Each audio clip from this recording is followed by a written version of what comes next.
Excuse me. Welcome back to Nick Lenz's Comic Corner Classics / Non Classics. This is episode number 1516. Not 1516, but 1522 in Doubleshot number 1416. Now, with these are basically some individual issues basically for Batman, discussing issues 575 to 581. Yes. And Detective Comics mostly from issues 783 to 799. And for these issues, mostly, almost all of them, except for about two of them, mostly discussing the backup features, because DC decided not to collect some of these ones. Some of these ones are collected, but not all of them. First up, discussing Batman 575 to 581. Oddly enough, these issues have never collected in trade. Never an official reason for it, and here's the thing. The writer of these 7 issues are done by Larry Hama, and the artwork is done by Scott McDaniel.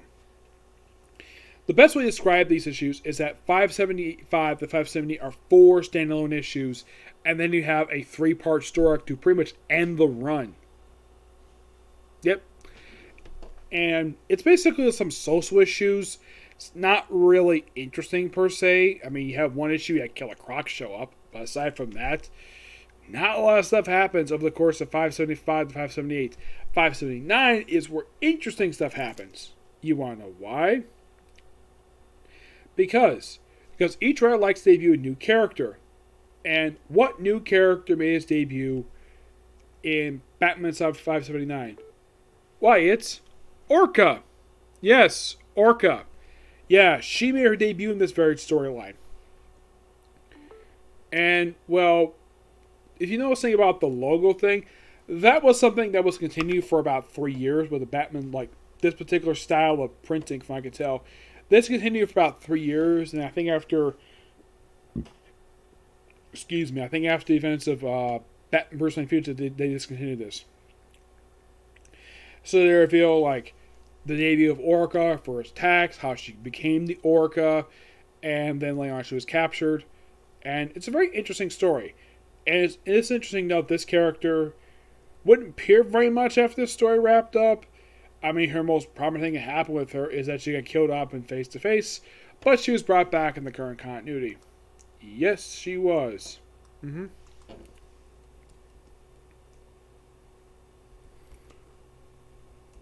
Yes.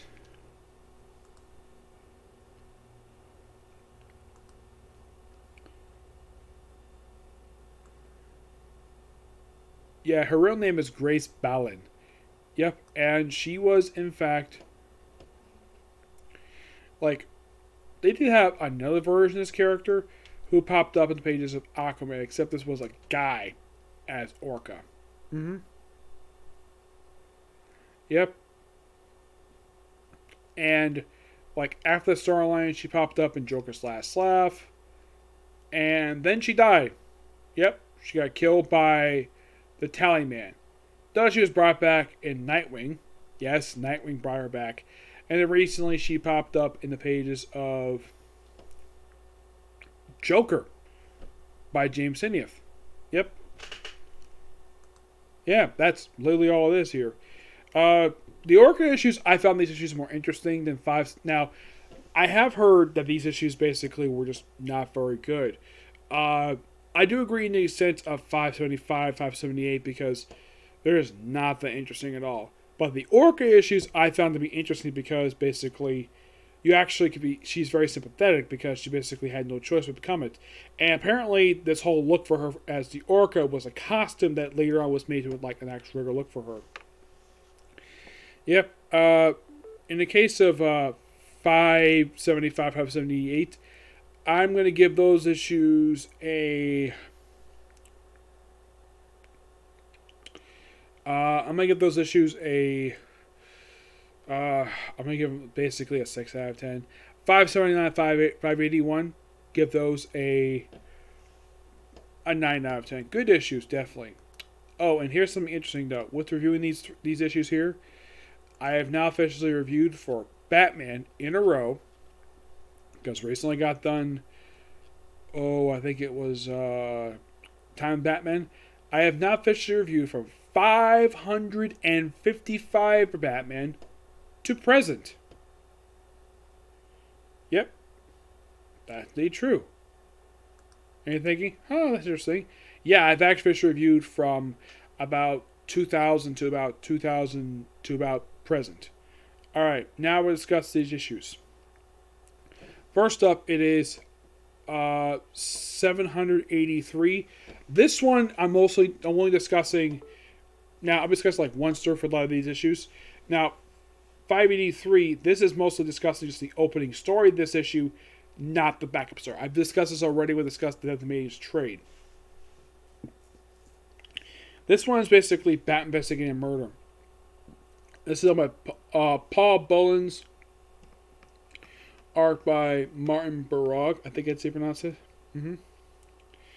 It's mostly investigating a murder. Now you might ask, is this in trade? No. No, it isn't. It's just a standalone issue. It's just basically just a murder mystery. Batman trying to find out who it is. Aside from having Batman in the story and an appearance by the Batmobile, there's nothing really keen about this story. Not really, no. Now, what about some other issues? 584 is a Josie Mack story. Yep, it's the debut of this character who would later show up in the pages of Gotham Central, who would appear as a prominent supporting character for that whole series.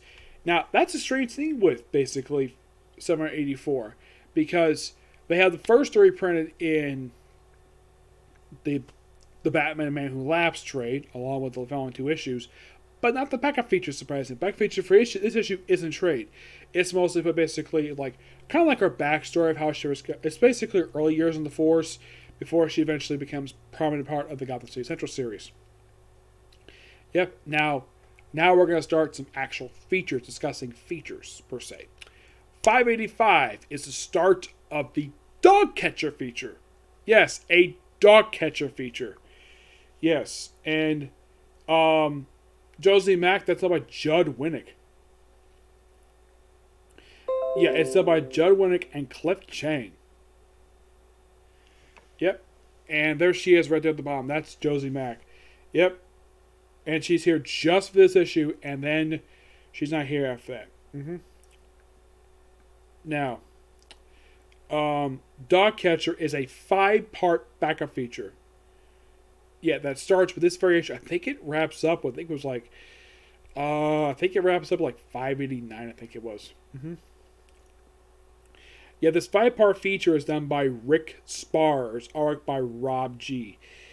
Yeah, it's just basically about a dog catcher. And the most interesting thing that happened in these issues, this stories, is the fact that Joker shows up. Yep. Now, despite the fact, yes. And it wraps up with 589. That's where it wraps up.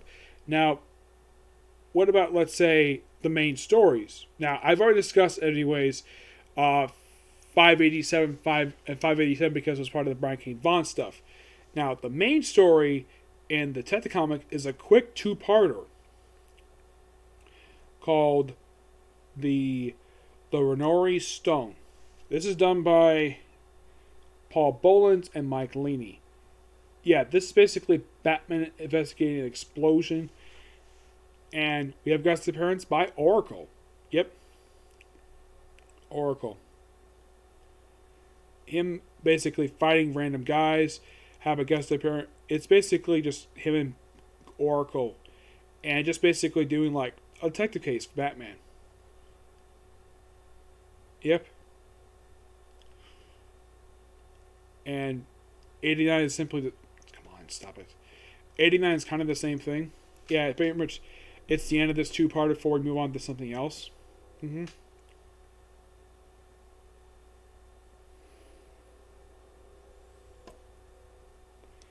Yeah. Oh, and who does the Taylor feature?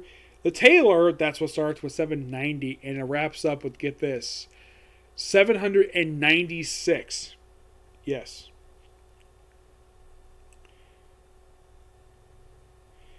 Yeah, you can basically describe it as like action and just some crime investigating. That's mostly the best way to describe this quick little 2-parter. Now, you have AJ Lieberman, who does basically the Taylor. Yes. Dog Catch actually wrapped up with basically 788. Yeah. 788 is simply put when they wrap up. I believe that's when they wrap up the Dog Catch feature. Yeah, 70 is when they wrap it up. And 780, 90, I think it continues on to about... Oh, no, it's... I think it was 95, I think it was, when they wrap up this feature. Because remember, it's a 6-parter. Yeah. No, wait, I thought it was that way. No, it wasn't.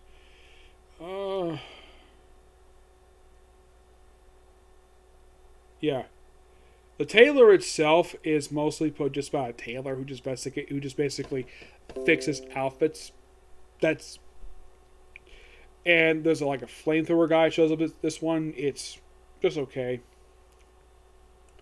Polished Stone is a quick little 2-parter that starts with issue number 795 and wraps up with basically 796.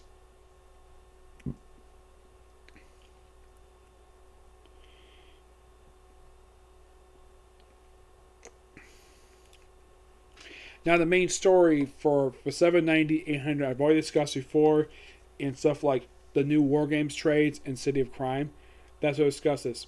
Polished Stone is a Green Arrow story. Yes, it's a Green Arrow story. It's done by Aberson Garbage and Brad Walker on the artwork. Yep, it's mostly put just Green Arrow having his own story in pages of Tita Comics, where he hangs out with basically Orpheus and his bodyguard for this quick little 2-parter. Now, as for 797, this is a 3-parter. Yes, a 3-parter. Well, get this. It's a story featuring the Riddler and Poison Ivy for 3 issues. Yes, seriously. Which you're thinking, it's called The Low. That's what it's called, The Low. And if I can get to it here.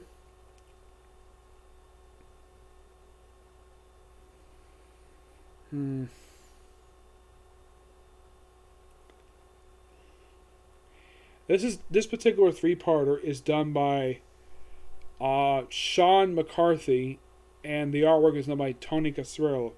Yeah, it's simply put basically the Riddler with like messed up hair, him running into Poison Ivy, which, man, it's like if I was the Riddler, I'm like, I've been telling, hey Ivy, you are so beautiful. And she was like, of course I am. Yep. And yeah, they basically just hang out for 3 issues, and that's it. Yep, that's basically what describes some of these issues. Basically, some interesting ones here. I mean, the Josie Mack one I thought was really good. The opening story for 783 was pretty interesting for what it was. That went along with 788, 789, just basically crime stories of Batman. Dog Catcher, it's interesting. I mean, it gets kind of boring from the start of it, and then all of a sudden, once the Joker shows up, it becomes a little more interesting. The Tailor, it's like, it's okay for a bit, and the Green Arrow stuff was interesting. I like that. And the Low was cool. I like that one because it's Poison Ivy, and she doesn't get a lot of stuff focused on her. Yep. And yeah, with that, I officially covered from 73 to 839 and 846 to present. Well, actually, it's 839 and 846 present. I actually want to trade Private Pay Case, but once I review that trade, I would review from 783 to present. Yep. Still a little bit to go before I can get basically Tita Comics out of the 2000s. I mean, Batman is already out of the 2000s, one out of Tita Comics. Yep. So yeah, that'd be particularly it for this particular review.